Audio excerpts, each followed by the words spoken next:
माझे नाव प्रथमेश विकास मोठे. मी आज तुम्हाला ए.व्ही. पाटील अण्णा यांच्याविषयी काही माझे मनोगत व्यक्त करतो. एका रे एका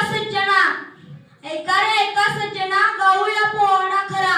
अण्णांनी केले कार्य महान. ज्ञानाचा पेटवला दिवा.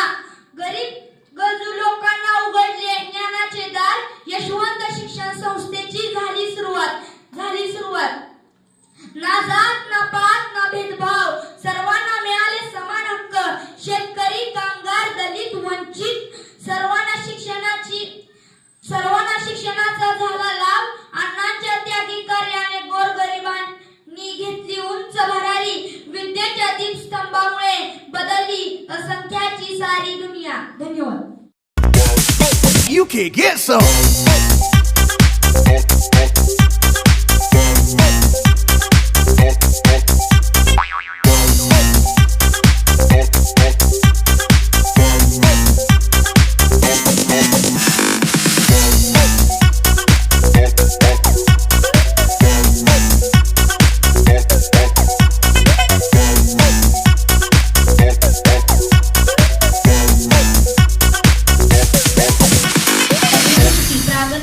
विचारसरणी, लोकहितवादी तत्परता, प्रगतीची सर्वांगीण दृष्टी या वैशिष्ट्यांनी परिपूर्ण असलेले व्यक्तिमत्व स्वर्गीय ए.व्ही. पाटील सर उर्फ अण्णा यांचा जन्म 1 मार्च 1946 रोजी कासेगाव, तालुका वाळवा, जिल्हा सांगली येथे एका सामान्य शेतकरी कुटुंबात झाला. आई बनुबाई यांच्या सहवासात असताना त्यांच्यावरील वडिलांचे छत्र हरवले. पालनपोषणाची सगळी जबाबदारी मातोश्रींवर आली. अण्णा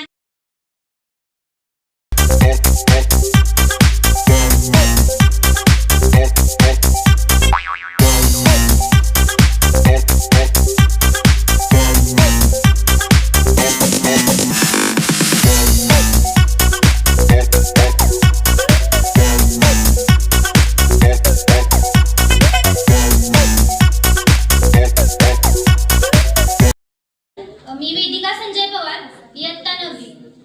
परक्यांनाही आपल्यास करावं असे काही शब्द असतात. परक्यांनाही आपल्यास करावं असे काही शब्द असतात आणि शब्दांनाही कोडं पडावं अशी काही माणसं असतात. शब्दांनाही कोडं पडावं अशी काही माणसं असतात. आज 4 ऑक्टोबर म्हणजे आज आपल्या संस्थेचे संस्थापक ए.व्ही. पाटील सर उर्फ अण्णा यांचा स्मृती दिन. अण्णांचा जन्म 1 मार्च 1946 रोजी कासेगाव, जिल्हा सांगली, तालुका वाळवा येथे एका गरीब शेतकरी कुटुंबात झाला. अण्णा लहान असतानाच त्यांच्या डोक्यावरील वडिलांचे छत्र हरवले. त्यानंतर मातोश्रींनी त्यांच्यावर उत्तम संस्कार केले. अण्णा म्हणजे एकच होते. मात्र अण्णा एक शिक्षक, वक्ता, नेता आणि कवी होते. वक्तृत्व, नेतृत्व आणि कर्तृत्व या 3 गुणांचे मूळ रसायन म्हणजे अण्णा. वक्तृत्व, नेतृत्व आणि कर्तृत्व या 3 गुणांचे मूळ रसायन म्हणजे अण्णा. माणसं वारकरी असतात म्हणजे ते देवाची भक्ती करतात. म्हणजे देव म्हणजे त्यांच्यासाठी सर्व काही असतं.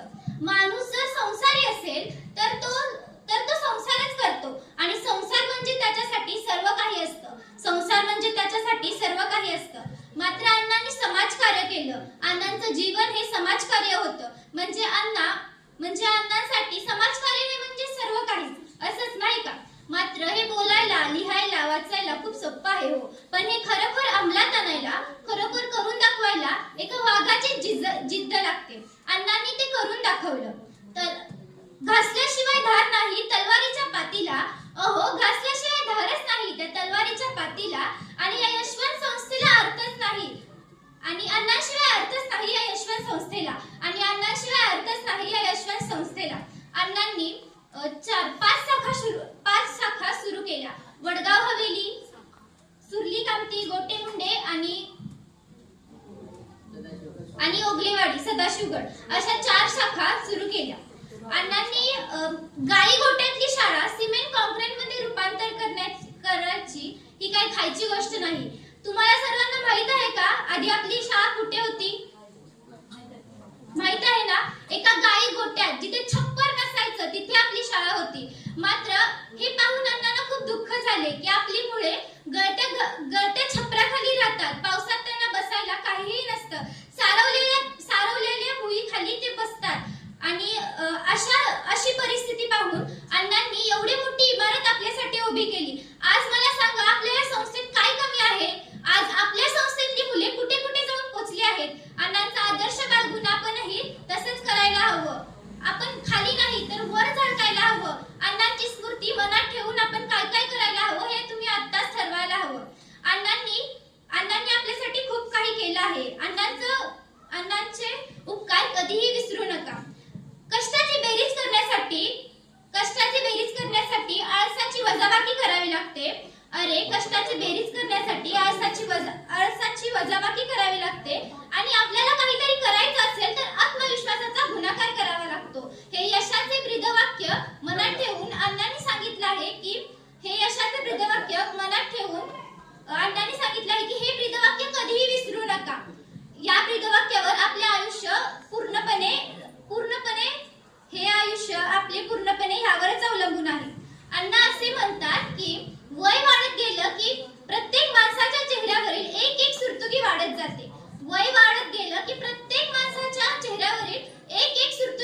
जाते. पण त्या प्रत्येक सुरतुकीच्या मागे आपल्या अनुभवाचा खजिना रित्ता झालेला असतो. तोच अनुभव घेऊन एव्ही पाटील सर उर्फ अण्णांनी या चार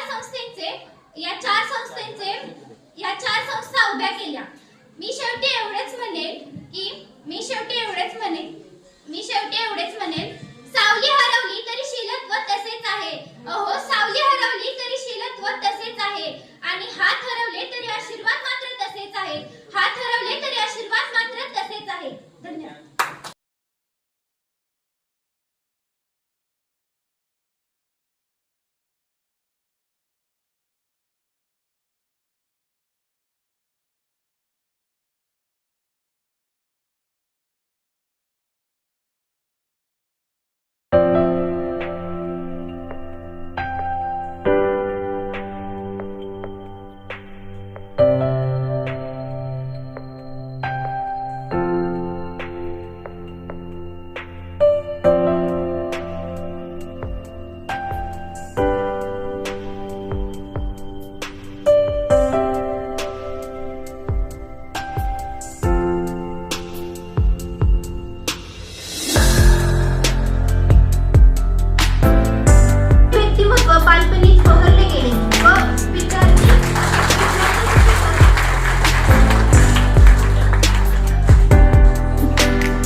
शब्दांनाही कोडं पडावं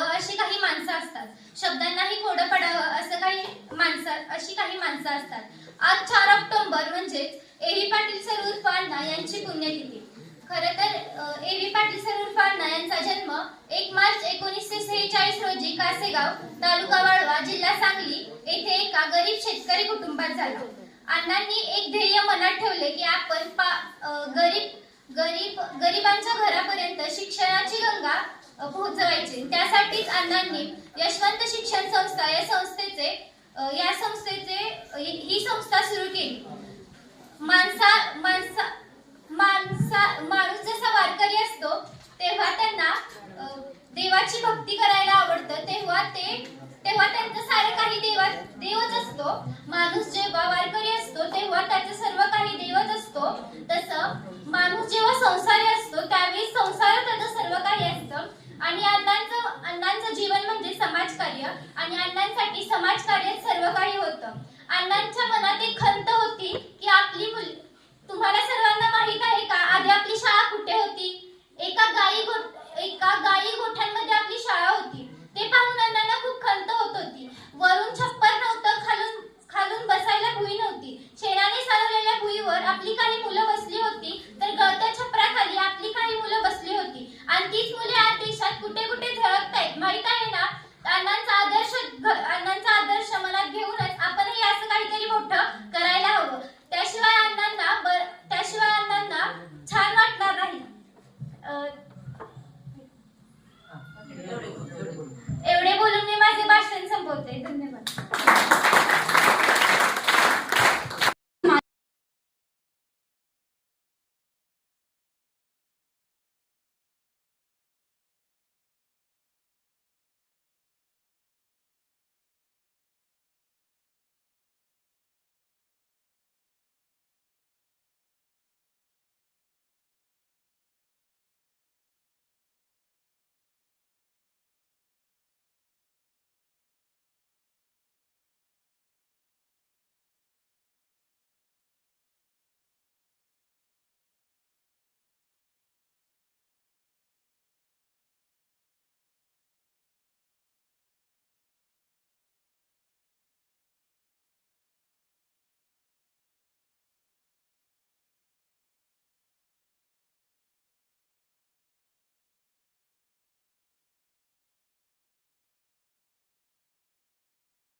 आज अण्णांच्या स्मृती दिनानिमित्त व्यासपीठावर उपस्थित शाळेचे मुख्याध्यापक, संस्थेचे सचिव व सर्व शिक्षक, तसेच शिक्षकेतर सर्व कर्मचारी व आपण उपस्थित विद्यार्थी यांचं मी स्वागत करतो.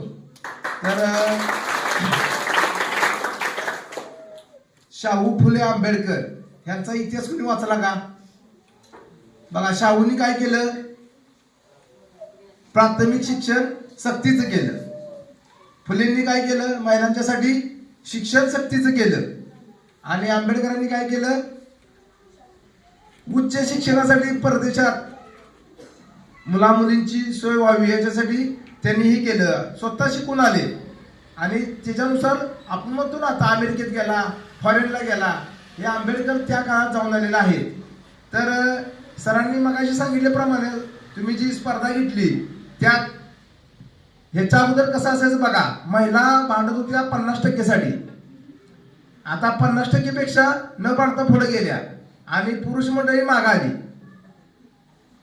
तर सरांनी सांगितल्याप्रमाणे ज्या बीडीओ महिला आहेत त्या या शाळेच्या माजी विद्यार्थिनी आहेत. आणि एक मला परवा समजलं की इनामदार म्हणून कोणतर बीडीओ आहे ते रत्नागिरीला हजर झालेले आहेत. तर इनामदार एकतरी कराड किंवा गोटे, आता ते नाव मला समजलं नाही. तर यापूर्वी तुम्हाला सांगतो, अण्णांनी जी शाळा काढली, मगाशी कोणतर सांगितली शाळा कुठं सुरुवात केली, त्याचं काय झालं, किती संस्था झाल्या. तर अजून सुद्धा ग्रामीण भागात अशी परिस्थिती आहे, 1 ते 7वीची शाळा असल्यानंतर पुढच्या शाळेसाठी दुसरीकडे जायला लागते, म्हणून शाळा मुलींची बंद होते. तर ही सोय तुम्हाला तुमच्या गावात अण्णांनी उपलब्ध करून दिली आहे.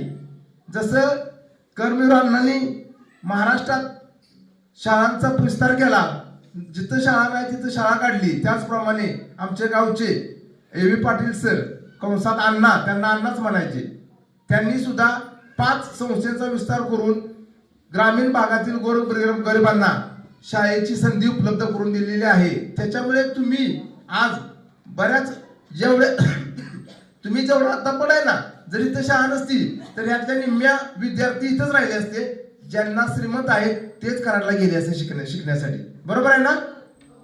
तर महिलांनी किंवा विद्यार्थ्यांनी स्वतःच्या पायावर उभं राहायचं आणि नोकरी पकडायची, त्यानंतरच लग्न करायचं, ही जिद्द पाळायची आहे. तरच अण्णांनी एवढं जे काही कष्ट केलं त्यांना अण्णांना कुठेतरी त्यांच्या आत्म्यास समाधान लाभेल. जसं आज गोटेगावचं नाव कोल्हापूर जिल्ह्यात त्या सय्यद मॅडमचं काम अप्रतिम आहे, नवीनच आहे, पण त्यांचं नाव मला तिथून फोन आलता की तुमच्या गावच्या मॅडम आहेत त्या, म्हणून मी यांना फोन केला. आपले काय त्यांचं नाही आहे तसं कंडिशन नाही विजय याला स्थिती शारदा व्याख्यानाला स्थिती काय नव्हते तुमच्या संस्थेचे आपिनी सरांना मी फोन केला तर आपिनी सर म्हणाले मी आज कार्यक्रमच आहे शाही हॉटेलला, तिथंच निघालो, ती माझीच विद्यार्थिनी आहे. तर असं तुम्ही जिथं जिथं जाईल तिथं आम्हा सर्वांना अभिमान वाटला पाहिजे की आमच्या गावचे संस्थापक होते त्यांची शाळा, यांना सगळ्यांना अभिमान वाटला पाहिजे की आमची विद्यार्थिनी. सरांनी कसं सांगितलं आता लगेच, तर सर्वांनी चांगलं शिकायचं आहे, चांगली नोकरी करायची, मिळण्यासाठी अभ्यास करायचा आहे. आणि अभ्यास करून नोकरी करण्यासाठी काय लागतं तुम्हाला मी सांगतो. एक पहिल्यांदा हुशार लागत नाही, हे लक्षात घ्या. हुशार असणाराच पुढे जातो, अजिबात नाही. काय लागतं मी सांगतो. स्वतः आपल्या उद्यापासून आपण सांगितलं पाहिजे की मला आज हे करायचं आहे, आज हे मिळवायचं आहे.